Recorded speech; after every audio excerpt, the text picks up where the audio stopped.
Kule video sizobe sikhuluma ngepower rule. Power rule. I-power rule ke yona isisiza ukuthi sichaze ama derivatives ngendlela esukuba lula. Sithi mhlawumbe uma une limit uma x approach u0 ka x plus delta x minus f of x over delta x. Uma si-apply ke i-method noma indlela yale power rule yethu le kuzosisiza lokho ukuthi siyenze le function ibe lula. I-power rule isitshela ukuthi uma une function uthi ngibhala mhlawumbe uno f of x ebese mhlawumbe equal to noma yena sithi mhlawumbe equals to x to the power of n. U-n kumele ungabi u0 kodwa n kumele ungabi u0. Mekunjena ke sino f of x mhlawumbe equals to x to the n. I-power rule isitshela ukuthi i-derivative yalokhu u-f prime x walokhu kuzoba u-n nje sobeka la ekuqaleni, so sithi ke n x to the power of n minus 1.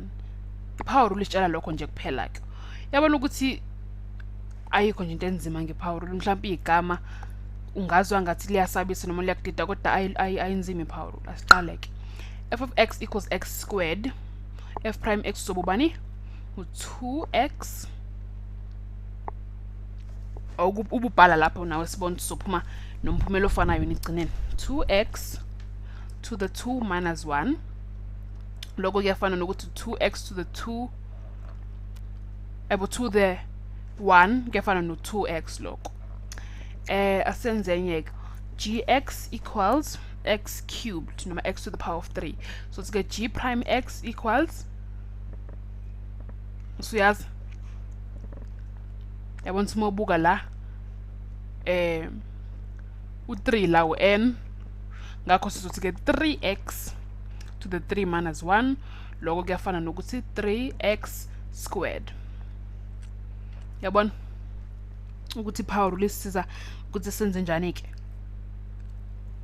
Kwivideo elandelayo ke sizobe sicabanga ukuthi i-power rule ngempela enomqondo yini uma siwa apply kuwo wonke ama function ethu. Sithi ke lana h to the x equals x to the negative hundreds. Bese ke derivative yethu zoba h prime x uzoba negative hundreds x to the negative 100 minus 1. Lokho kuyafana nokuthi negative 100x to the negative 101. Since yokugcina futhi sithi z to the x equals x to the z times x to the 2 times 5 plus 1. So sithi z prime x equals, bese siyabona ukuthi lokhu 2 times 5 plus 1 kubani 2 times